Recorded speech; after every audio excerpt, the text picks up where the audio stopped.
Good ஈவினிங்கு.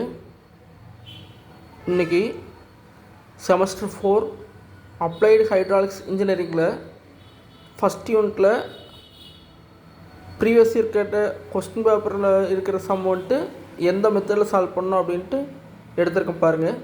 இது வந்துட்டு RK Bansal book நம்ம குரூப்பில் இருக்கும். அதில் பார்த்திங்கன்னா பேஜ் நம்பர் 777 அதை எடுத்திங்கன்னா அந்த பேஜ்லேருந்து கண்டினியூஸாக இந்த ஃபார்முலாஸ் எல்லாமே இருக்கும். ஒரே பேஜில் உங்களுக்காக எழுதி கொடுத்துருக்கேன். என்ன டாபிக்னு பார்த்தீங்கன்னா நான் uniform flow through open channel. சரிங்களா? ஃபார்முலாஸ், இம்பார்ட்டன்ட் ஃபார்முலாஸ் பார்த்தீங்கன்னா டோட்டல் எனர்ஜி கண்டுபிடிக்கிறது. அதுக்கு formula Z plus H plus V square by 2g.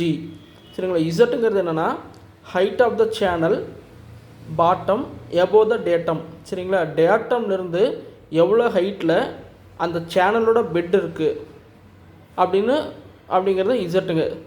Suppose channel வந்துட்டு ஹரிசான்டலாக நேர்கோட்லேயே இருந்துச்சுன்னா இசட் வேல்யூ வராது. சரிங்களா? சப்போஸ் கிராஸாக இருந்ததுன்னா டேட்டம் லைனுங்கிறது எப்போவுமே ஸ்ட்ரெயிட்டாக தான் இருக்கும். சேனலோட பெட் வந்துட்டு இன்க்ளைண்டாக கிராஸாக இருக்குது அப்படின்னா நமக்கு வந்துட்டு இசட் வேல்யூ வருங்க. சரிங்களா? அடுத்தது ஹச்சுங்கிறது டெப்த் ஆஃப் த ஃப்ளோ. சேனலில் வந்துட்டு எவ்வளோ டெப்த்துக்கு வந்துட்டு தண்ணி ஃப்ளோ ஆகுது அப்படிங்கிறது. அடுத்து பிங்கிறது வெலாசிட்டி ஆஃப் த ஃப்ளோ, எவ்வளோ ஸ்பீடாக வந்துட்டு ஃப்ளோ ஆகுது அப்படிங்கிறது. ஜிங்கிறது 9.81, அதனோட வேல்யூ கான்ஸ்டன்ட் தான். சரிங்களா? அடுத்து கிரிட்டிக்கல் டெப்த் அப்படின்னு ஒரு டேர்ம் இருக்குது. அதுக்கு formula small q square divided by g whole power 1/3. அடுத்தது critical velocity v suffix c. விங்கிறது வெலாசிட்டி, சிங்கிறது critical, equal to g square root of g into hc. சரிங்களா? அடுத்தது minimum specific energy in terms of critical depth. இ மினிமம்னா specific energy, அதை தான் வந்துட்டு இ மினிமம்னு போட்டிருக்கோம். 3h suffix c divide by 2. h suffix cனா முன்னாடி கண்டுபிடிச்சிருக்கோம் கிரிட்டிக்கல் டெப்த்து, அதுதான் h சஃபிக்ஸ் c. இந்த வேல்யூ அப்படியே இங்கே சப்ஸ்டியூட் பண்ண போகிறோம், வேறு எதுவும் இல்லைங்க. சரிங்களா? இது 4 மெயின் ஃபார்முலாஸ். அடுத்து பாருங்கன்னா இது ஒரு ஃபார்முலா இருக்குது. Discharge capital Q equal to area into velocity. சரிங்களா? இதை வந்துட்டு இதிலேருந்து நம்ம Q கொடுத்துருக்காங்க, ஏரியா கொடுத்துருக்காங்கன்னா வெலாசிட்டி இதிலேருந்து கண்டுபிடிச்சிக்கலாம். சப்போஸ் Q வேணும் அப்படின்னா ஏரியா வெலாசிட்டி கொடுத்து தான் மல்டிபிள் பண்ணி போட்டுக்கலாம். இது வைஸ் வெர்ஸா, ஏதோ ஒன்று வந்துட்டு இன்டர்சேஞ்ச் பண்ணி நம்ம கண்டுபிடிக்கிற மாதிரி இருக்குங்க. சரிங்களா? இப்போது ஒரு ப்ராப்ளம் பார்த்துடலாம்.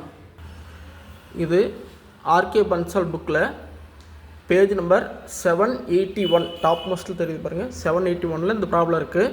ப்ராப்ளம் பாருங்கள். The discharge of water through a rectangular channel of width 8 metre. அதோட வித் வந்துட்டு 8 மீட்டர் கொடுத்துருக்காங்க. அகலம் is 15 metre cube per second. ஒரு செகண்டுக்கு 15 m³ வாட்டர் வந்துட்டு அதில் ஃப்ளோ ஆகுது. When depth of flow is 1.2 metre. Depth of ஃப்ளோங்கிறது 1.2 மீட்டர். அந்த வேல்யூ தான் வந்துட்டு நமக்கு என்ன ஹச்சுங்கிற வேல்யூ. ஃபார்முலாவில் என்னென்ன கண்டுபிடிக்க சொல்லியிருக்காங்கன்னா calculate the specific energy of the flowing water. Next one critical depth and critical velocity. மூணாவது value of the minimum specific energy. இந்த மூணுக்குமே உங்களுக்கு ஃபார்முலா முன்னாடி கொடுத்துருந்தேன். சரிங்களா? ஃபஸ்ட்டு போயிடலாம். ஃபஸ்ட்டு எப்போவுமே ப்ராப்ளத்தில் கிவன் டேட்டா எழுதிடணும். கிவன் டேட்டா பாருங்கள். டிஸ்சார்ஜ் தண்ணி எவ்வளோ வெளியேறுது அப்படிங்கிறத டிஸ்சார்ஜ். இப்போ பாருங்கள், டிஸ்சார்ஜ் வந்துட்டு எப்போவுமே மீட்டர் கியூப் பர் செகண்ட் தான் இருக்கும் அப்படின்னு நினைக்க முடியாது.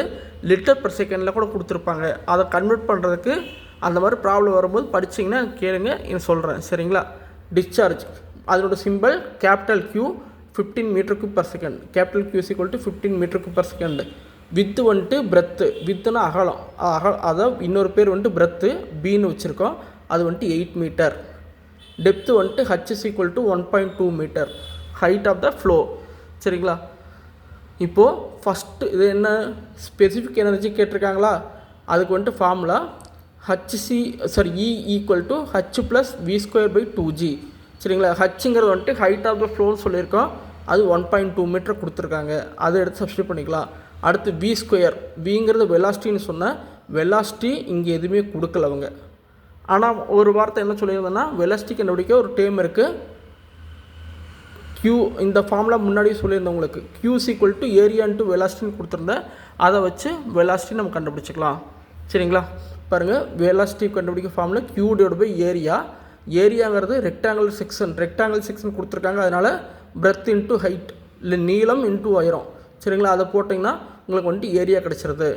Q வந்துட்டு ஆல்ரெடி கொடுத்துருக்காங்க 15. இது ரெண்டு டிவைட் பண்ணிங்கன்னா மீட்டர் பர் செகண்டில் ஆன்சர் கிடச்சிருது. இதுதான் V. இந்த V எடுத்துகிட்டு போயிட்டு இந்த ஃபார்முலாவில் இங்கே சப்ஸ்டிட் பண்ணிக்கிறோம். H கொடுத்துருக்காங்க, V கண்டுபிடிச்சிட்டோம். G வேல்யூ 9.81 எல்லாமே நமக்கு தெரியும். இது சப்ஸ்டிட் பண்ணிங்கன்னா உங்களுக்கு வேல்யூ வந்துட்டு 1.324 மீட்டர் வருது. இதான் வந்துட்டு ஸ்பெசிஃபிக் எனர்ஜி.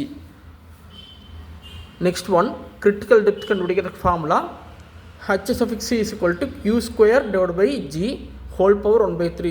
Qங்கிறது முன்னாடி கண்டுபிடிச்சிருக்கோம், டிஸ்சார்ஜ் பர் யூனிட் வித். அது கண்டுபிடிக்க Q divided by B. சரிங்களா, அதாவது ஒரு மீட்டர் அகலத்துக்கு வந்துட்டு எவ்வளோ தண்ணி டிஸ்சார்ஜ் ஆகும் அப்படிங்கிறது தான். சரிங்களா, கேபிட்டல் Qனா மொத்த டிஸ்சார்ஜு, ஸ்மால் Qனா ஒரு மீட்டருக்கு எவ்வளோ டிஸ்சார்ஜ் ஆகும் அப்படிங்கிறத அதை கண்டுபிடிக்கிறதுக்கு பிரத்தால் டிவைட் பண்ணிக்கிறோம். பிரத்து வந்துட்டு 8 மீட்டர் கொடுத்துருக்காங்க, டோட்டல் டிஸ்சார்ஜ் 15. அப்போ 15/8 போட்டிங்கன்னா உங்களுக்கு discharge per meter unit with கிடச்சிருது. அந்த Q இங்கே போட்டுக்கிறோம். டிவைட் பை G வேல்யூ 9.81 தெரியும், போட்டோம்னா நமக்கு வந்துட்டு HC கிடச்சிரும். அடுத்தது கிரிட்டிக்கல் வெலாசிட்டி வேணும். கிரிட்டிக்கல் வெலாசிட்டி கண்டுபிடிக்க ஃபார்முலா நமக்கு தெரியும், square root of G into HC. HC value இங்கே இருக்க கண்டுபிடிச்சிட்டோம். G வேல்யூ 9.81 தெரியும், போட்டு ரூட் எடுத்தோம்னா 2.639 மீட்டர் பர் செகண்ட். இதை வந்துட்டு critical velocity. Next one, minimum specific energy formula 3HC divide by 2. 3 into HC வந்துட்டு இங்கே இருக்குது 0.71 கண்டுபிடிச்சிருக்கோம், போட்டு சால்வ் பண்ணோம்னா E மினிமம் வேல்யூ கிடச்சிருது. சரிங்களா, இந்த மாதிரி ப்ராப்ளம் வந்துட்டு 7 மார்க்ஸில் 2023 கேட்டிருக்காங்க, பார்த்துக்குங்க. தேங்க்யூ.